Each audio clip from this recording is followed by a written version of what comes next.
Imagine you're a lawyer. Your client a man the entire world sees as a monster.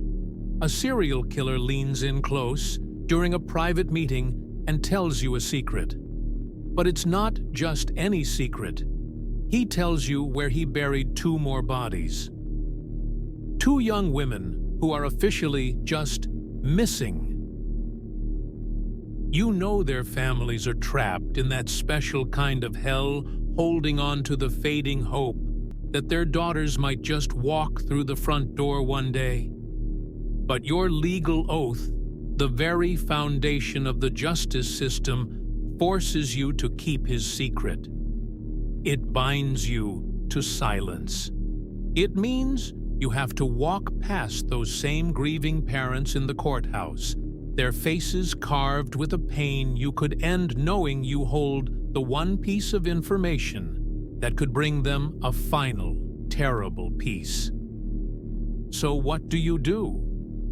This isn't some law school hypothetical. This is the story of two lawyers who lived that nightmare, a twisted tale of legal duty, moral agony, and a horrifying buried confession. The summer of 1973 in New York's Adirondack Mountains was pretty much idyllic. The forests were a deep, lush green, the lakes cool and clear, and the air just hummed with adventure. It was exactly that promise that drew four college-aged friends to a campsite near Lake Pleasant for what should have been a memorable trip. And it was, but for all the wrong reasons. One of them was an 18-year-old student named Philip Domblowski. He and his friends were doing what countless others did that summer, escaping the city and soaking up the freedom of the wilderness. Their world was simple, bright. But just outside the glow of their campfire, something was watching. Something predatory. In a flash of shocking violence, their peaceful retreat was ambushed. Three of the friends managed to scramble away into the chaos and run for their lives. But Philip Domblowski wasn't so lucky. He was tied to a tree and brutally stabbed to death.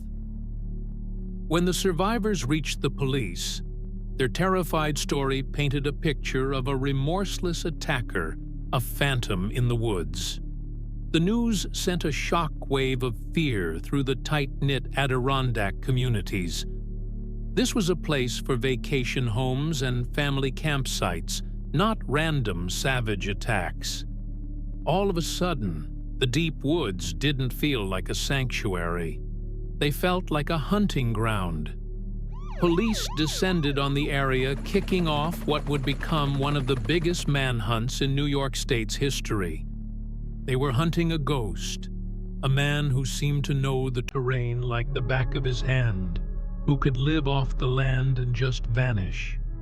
As days turned into a week, and then longer, the fear in the region hardened into a constant heavy dread. Every rustle of leaves, every shadow at dusk felt sinister. The summer had been shattered, and the hunt was on for the man who'd done it. The man they were looking for was Robert Francis Garrow. On paper, he was a 38-year-old bakery mechanic from Syracuse, but that was a paper-thin cover for a much darker reality. Garrow was born and raised in the hard-scrabbled towns bordering the Adirondacks, and his childhood was reportedly filled with violent abuse. He grew into a man seething with rage, and already had a disturbing criminal history. This wasn't his first violent crime. Back in 1961, Garrow had been convicted of rape and sent to prison. But after serving only part of his sentence, he was paroled in 1968. Officials called him a model inmate who had been successfully rehabilitated. It was a catastrophic mistake. Once he was free, Garrow went right back to his predatory ways. He was a skilled woodsman, a survivalist, who could fish with minimal gear and forage for food. The same wilderness that tourists saw as a playground, Garrow saw as his personal domain, a place to hide and to hunt. That knowledge made him an incredibly dangerous and elusive fugitive. The attack on the campers wasn't some random act. It was the horrifying peak of Garrow's escalating violence that summer.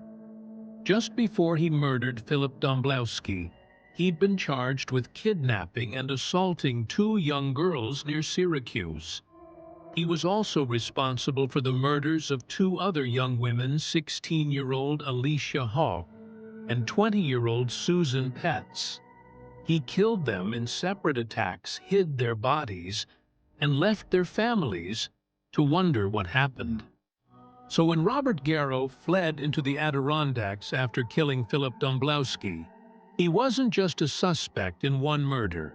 He was a serial killer, a seasoned predator with a long history of violence, who was now using his survival skills to escape a massive police dragnet. He was a monster, and he was perfectly at home in the wild. The manhunt for Robert Garrow was a grueling 12-day ordeal that held the whole region hostage. Nearly 200 state troopers, deputies, and park rangers combed the dense, rugged terrain.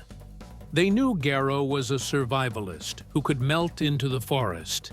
He raided empty hunting camps for supplies, leaving behind the faintest of traces. He was also brazen. At one point, Garrow stole a car and crashed right through a police roadblock, disappearing again into the night. The police always seemed to be one step behind. It was a frustrating and terrifying game of cat and mouse, played across hundreds of square miles of unforgiving wilderness. The capture, when it finally happened, was sudden and violent. Acting on a tip that Garrow might be heading to see relatives near the town of Witherby, police focused their search. An environmental conservation officer named Hilary LeBlanc spotted a man running into the brush. He ordered him to stop. The man didn't. LeBlanc fired his shotgun and then fired again. Robert Garrow, the Phantom of the Woods, was brought down wounded but alive. News of his capture sent a wave of relief across New York. The monster was caught. He was taken to a hospital under heavy guard with multiple bullet wounds. The ordeal seemed to be over, but for two local lawyers, it was just getting started.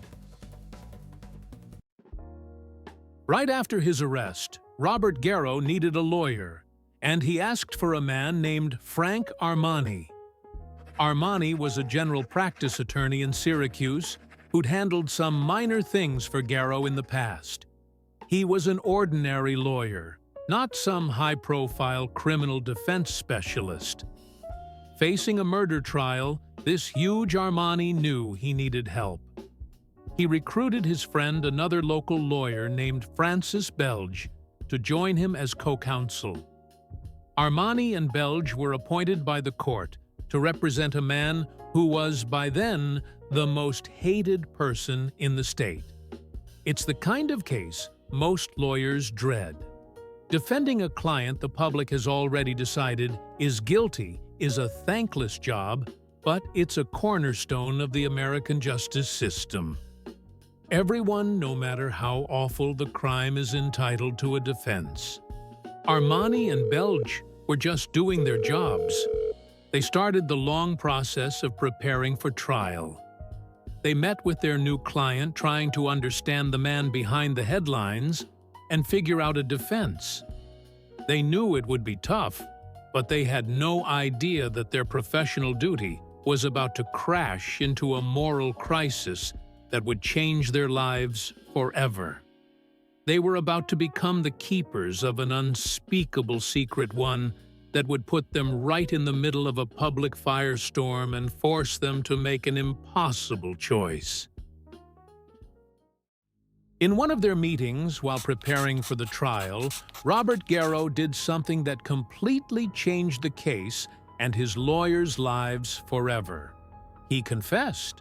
But he didn't just confess to the murder of Philip Domblowski, the crime he was actually charged with. He went further. He admitted to killing two other people, the missing young women Susan Petz and Alicia Hawk. And then he told his lawyers where to find them. He drew them a crude diagram, a map to a shallow grave, and an abandoned mine shaft. In that instant, everything changed. Frank Armani and Francis Belge weren't just defense attorneys anymore. They were now the only people who knew what two grieving families and a desperate police force were searching for. But this confession wasn't just information. It was what the law calls a privileged communication. This is one of the most fundamental principles in the legal system, attorney-client privilege. It basically means a client has to be able to tell their lawyer everything, the whole ugly truth, without being afraid the lawyer will turn around and use it against them. This trust is essential for a fair trial. If clients can't trust their lawyers, they can't get a real defense. For Armani and Belge, this wasn't some abstract idea from a textbook. It was a binding oath. The confession Garrow made, including where the bodies were, was protected. Revealing it without their client's permission would be a major ethical and legal breach. They were trapped. The weight of this knowledge was crushing.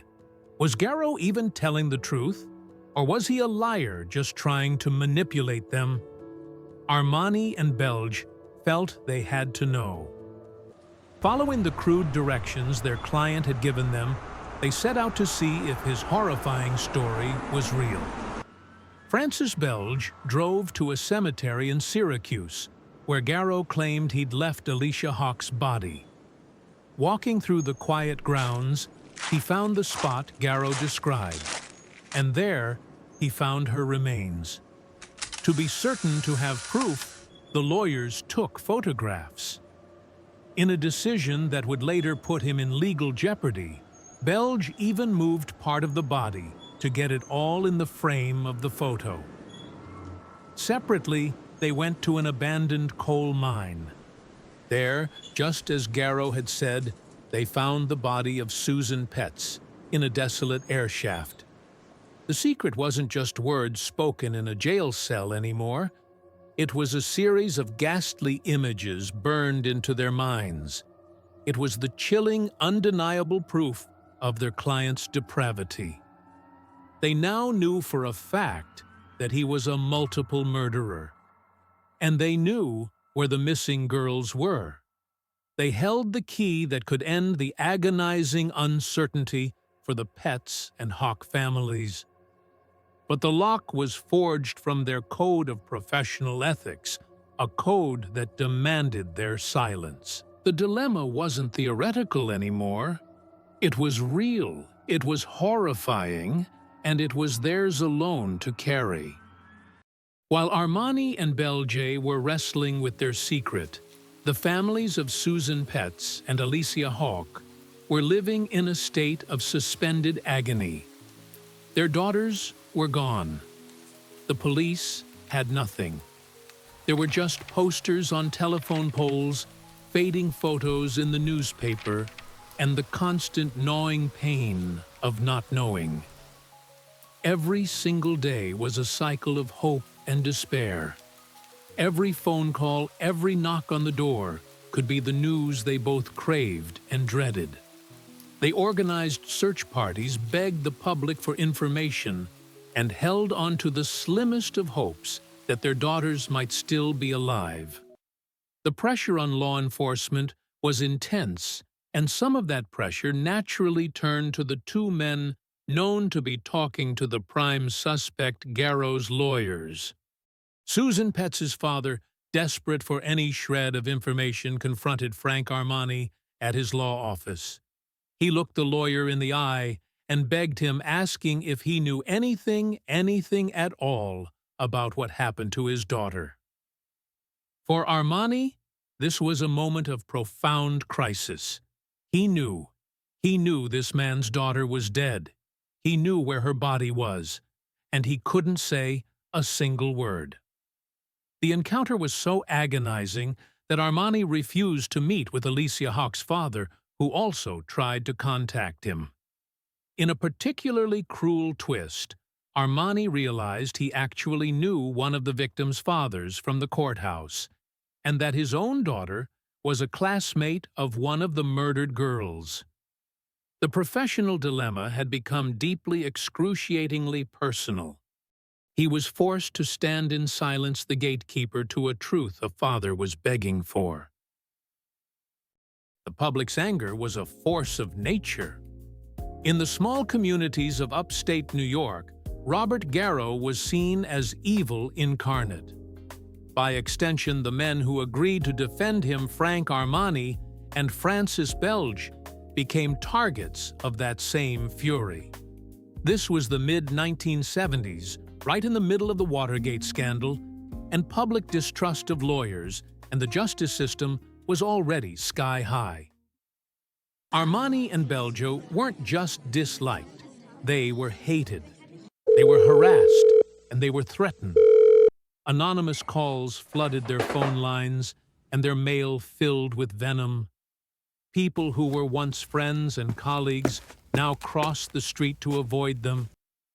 Their once thriving law practices started to wither as clients abandoned them. They were treated like outcasts, men who had chosen to stand with a monster against their own community. The pressure was relentless, seeping into every part of their lives. Armani suffered a heart attack. Both men were forced to move their families to protect them from the escalating threats. They were living under constant siege, ostracized by the very community they'd served for years. And through it all, they carried their terrible secret. Every time they saw a news report about the search for the missing girls, every time they passed a grieving parent on the street, the weight of what they knew pressed down on them. They were caught in an impossible vice, squeezed between their sworn oath to their client and the overwhelming human need to end the suffering of the victims' families. Stuck in this impossible position, Armani and Belge tried to find a way out. They couldn't just break their oath, but they also couldn't ignore the huge human cost of their silence. They tried to walk a razor's edge. They went to the prosecutor with a proposal for a plea bargain. Their idea was to use the information as leverage. They hinted that if the prosecution would agree to send Garrow to a mental hospital instead of a maximum security prison, they might be able to provide information to locate the missing women. It was a desperate move, an attempt to serve their clients' interests, while also opening a door for the truth to come out. But the prosecutor flatly rejected the offer. That door was slammed shut. Their legal strategy for Garrow was an insanity defense. This required Garrow to talk about everything, his whole life, all his crimes, no matter how disturbing. His full confession, including the details of the other murders, was perversely essential to arguing that he wasn't mentally sound. This only made their trap deeper. The more he told them, the more secrets they were bound to protect, and the stronger their own legal case became. They were in an unbearable position. Every legal move they made was built on a foundation of secrets that was causing profound pain to others. At one point, the strain became too much for their friendship. After a tense evening, Armani and Belge got into a fistfight, a physical explosion of the immense pressure they were under. Armani was left with a black eye, a visible symbol of their internal and external battles. They were isolated under attack, and now at odds with each other, all while guarding a secret they wished they'd never been told. The secret finally came out, but not in any way they expected. It wasn't the lawyers who broke. It was the client. The trial for the murder of Philip Domblowski started in the summer of 1974. Armani and Belge went ahead with their insanity defense. The trial was a spectacle, the first murder trial in that county in decades. The lawyers had decided it was far too risky to put their volatile client on the stand. But one day, Frank Armani showed up to court late. To his absolute horror, he walked in to find Robert Garrow in the witness box, being questioned by his own co-counsel, Francis Belge. What happened next was a stunning betrayal. On the stand under oath, Robert Garrow himself confessed to everything. He admitted to killing not only Philip Domblowski, but also Alicia Hawk and Susan Petz. He revealed the very secrets his lawyers had sacrificed so much to protect. He did it in a calculated move to try and manipulate the jury and discredit his own attorneys, painting them as incompetent while he spun his own story. Then came the moment that sealed his lawyer's fate in the court of public opinion. Belge asked his client a question about one of the bodies, a question that made it obvious he knew beforehand, "Is that the one I found?" The implication was unmistakable. The lawyers knew. They had known all along. Garrow had taken the shield of confidentiality his lawyers gave him and twisted it into a weapon to use against them. The secret was out revealed in the most dramatic and damaging way possible. The day after Garrow's bombshell testimony, Armani and Belge held a press conference. They had no choice but to confirm the truth they had known, where the bodies were for 6 months.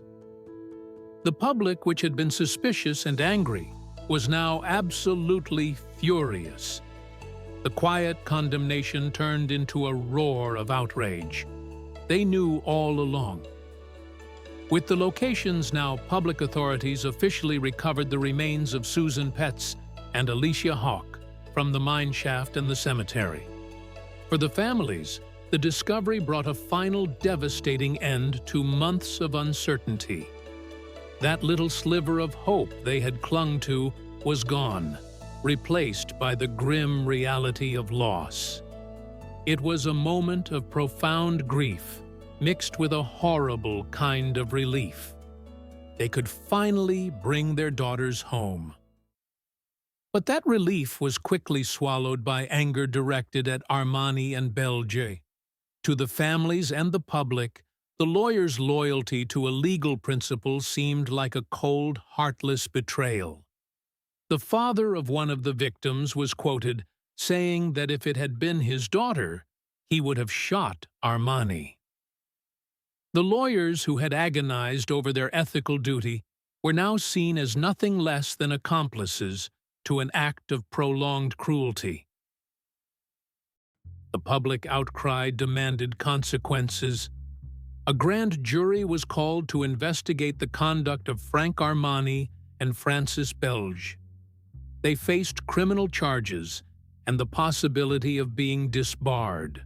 Specifically, Belge was indicted for violating public health laws about reporting a death and providing a decent burial.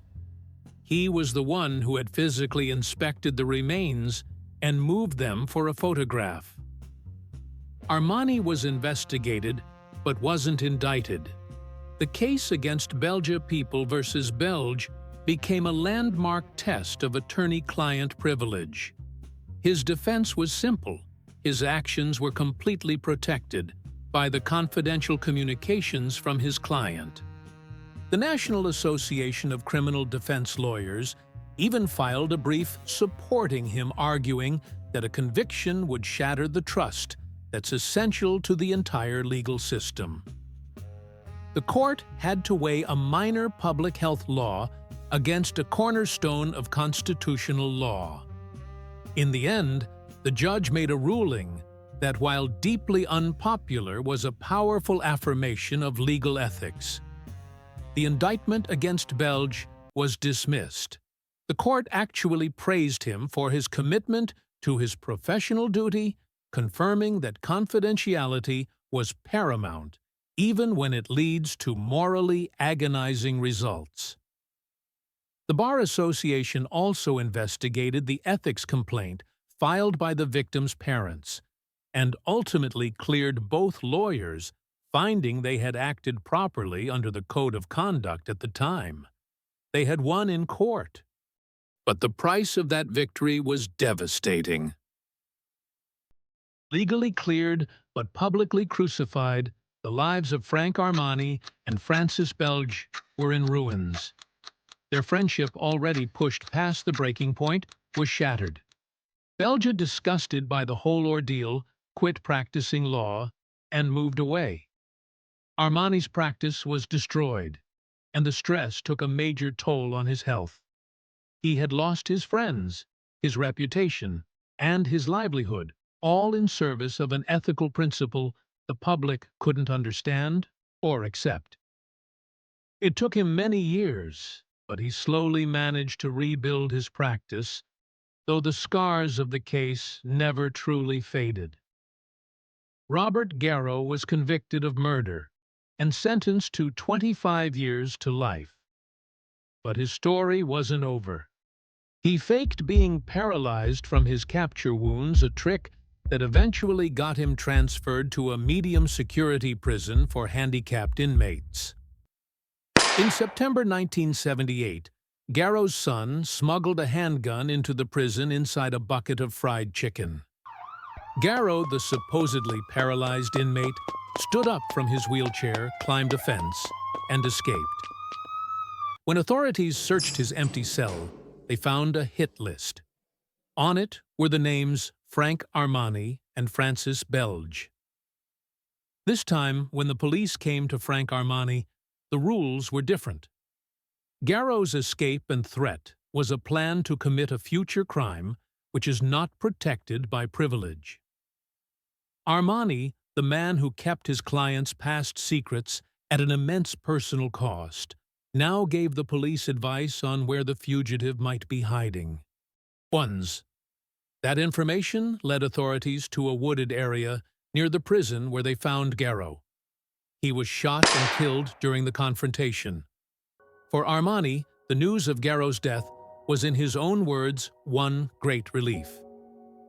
The buried bodies case, as it came to be known, is now a cornerstone of legal ethics classes in law schools across the country. It stands as one of the most stark and difficult real-world examples of the clash between legal duties and moral instincts. The case helped shape the rules of professional conduct, sparking discussions about exceptions to confidentiality, especially when there's a risk of immediate harm. The story of Frank Armani and Francis Belge isn't a simple one of heroes and villains. It's a story of ordinary men thrown into an extraordinary dilemma. They were bound by an oath to protect a guilty man's secrets, even as his victims' parents begged them for the truth. They were hated for upholding a principle that's designed to protect everyone, even the innocent, by guaranteeing the right to a fair trial. Their choice cost them their careers, their friendships, and their peace of mind. In the end, did the lawyers do the right thing? The courts said yes.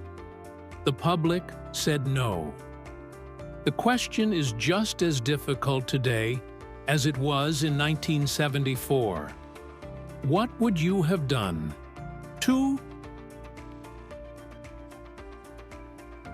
If you found this story as compelling as we did, please consider liking this video and subscribing for more deep dives into the most complex and twisted cases. Thanks for watching.